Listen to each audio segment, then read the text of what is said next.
Kevin O'Malley, a counselor, attorney with But So Long, we were just sort of going over the difference between lying and being evasive.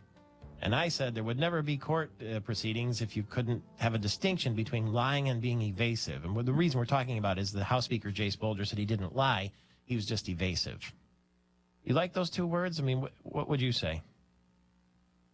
Personally, I don't think either of us like those two words. It's I have a pretty fine line here. I guess really what it boils down to is somebody's intent in terms of trying to deceive somebody, but that's a fine line. Well, if you're going to be evasive, you must have a reason for avoiding the matter at hand. Right? Exactly, and at the same time, I guess the distinction there is that people don't think they're directly saying a falsehood. They're skirting around the edges. That's what happens in court, though, right? I mean, if you've got a defendant and you've got an attorney who is representing the defendant, you direct the questions to avoid actually saying, did you do it, right? I mean, that's how it works. Well, it is. At the same time, in the perfect world, you shouldn't be evasive or lie. The idea is to, again, the perfect world, get to the truth. Mm-hmm. But it's the truth that you're sometimes trying to conceal if you're a defense attorney, right? Well, I guess it sometimes is, but it's just like everything in life. Pay me now or pay me later. Either you deal with what you have and deal with it honestly, or by trying to kind of skirt the issue, it's going to come back and bite you even worse. So when you deal with, let's just say we had the Casey Anthony attorney on a couple weeks ago, Jose Baez.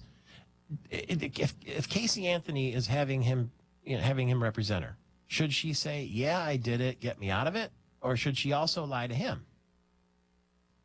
Boy, when you start lying to your attorney, that is, a road to madness. You got to lay it out there. You do, because you can't. There can't be any real defense. And then, like you or not, it's the attorney's duty to at least get you a reduced sentence, or possibly, like in the OJ case, the Dream Team, they got him off. Everybody thinks he did it. Some people are convinced he did it. As Americans, we're entitled to the best defense money can buy. Even if you did it. Even if you did it. Isn't that something? I like the money can buy stipulation. It's nothing new. The truth. It's nothing new, but it's... Alec Baldwin last week was talking in an interview about the fact that he said, make no mistake, when you go into a courtroom, they're making it up as they go along. And he said, if the judge likes you or dislikes you, it's going to affect the opinion. And if he knows you're a defense attorney or he knows the prosecuting attorney, it all makes a difference. Do you agree with that? To a degree. What a lot of people don't see is everything that goes on behind the scenes long before anyone walks into the court. The scores of depositions and the interrogatories, and presumably by the time the show starts, court, every fact is out there. Now, is that really the case? No. Things are going to come out in testimony. But for the most part, I think most people, the decision makers' minds have been made, at least from the judge's perspective. The jury's hearing it for the first time. Is justice blind? Nah. Sometimes. I often wonder, too, how juries are sequestered. Does this apply to the judge as well? Is the judge able to go home, watch the news, read the inform media and everything? I guess he's not making the decision, though. It's the jurors that are making the decision. True, but when he passes sentence and he's influenced by all of the media, it would seem like that might play in. It does, and the judge, there is no similar situation for the judge. A judge is not sequestered. He can see it all. Did you watch yesterday or happen to see any of the news coverage of this maniac in Colorado? Regrettably, I did. I don't want to say his name because I guess there's kind of a pack going around now. Good. Not to say his name. But he had the orange and pink hair, and was acting, I don't know, he's bug-eyed at some minutes, and, like he was, drooped out the rest. I mean, looked like he was on something. Is he acting, you think, to set up some sort of insanity defense? I think he very much is, but the insanity defense is really tricky in a matter like this. I mean, a lot of people like us would think, well, he had to be nuts. Look what he did. Yeah. But that's not the way it works. I mean, if he's charged with first-degree murder and they haven't made that decision yet, the question is, did he plan it? Did he have that malice aforethought that It took saved for months the of worst? collecting all this. Exactly. It wasn't like he got so enraged at something someone said that he snapped and hit him with a brick. It Exactly. was planned. Which is why there are degrees of murder, if you will. Wouldn't this be automatically first degree? I mean, a gun that shoots 100 bullets a minute?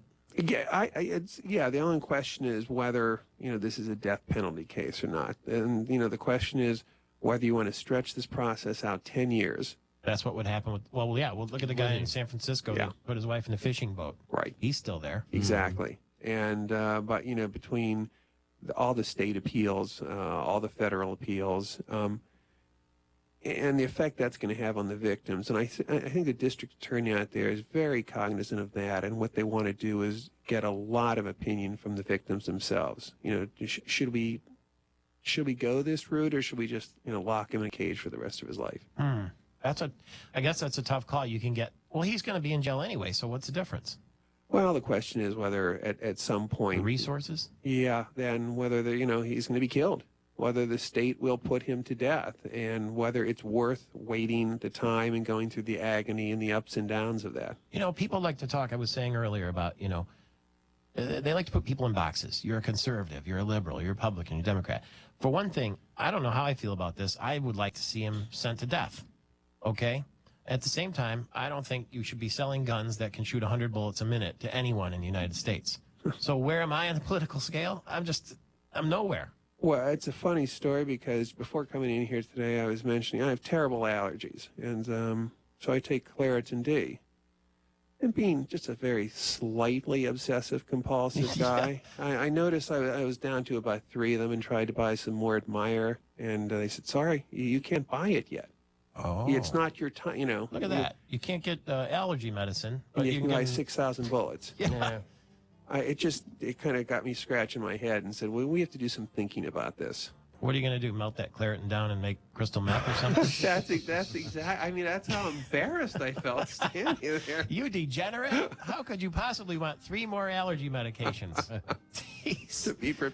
It's not. It's just awful. So I don't know what happens next, but I couldn't stand the sight of him in a picture or on a TV yesterday, and I'm sure the world feels the same way, and it's a visceral kind of reaction. But he's by himself all the time now, and we'll see what happens next, I guess. And thank you for being here, for your advice on all these matters. I sure appreciate it. There are lots of other ones, too, that we'll get to from time to time with Kevin O'Malley from Butts Along. He's our neighbor, too. Right down the street here. We're back in a flash. It's 42 minutes after the hour. Michael Patrick Shiels, radio stations across Michigan, and Fox 47 television.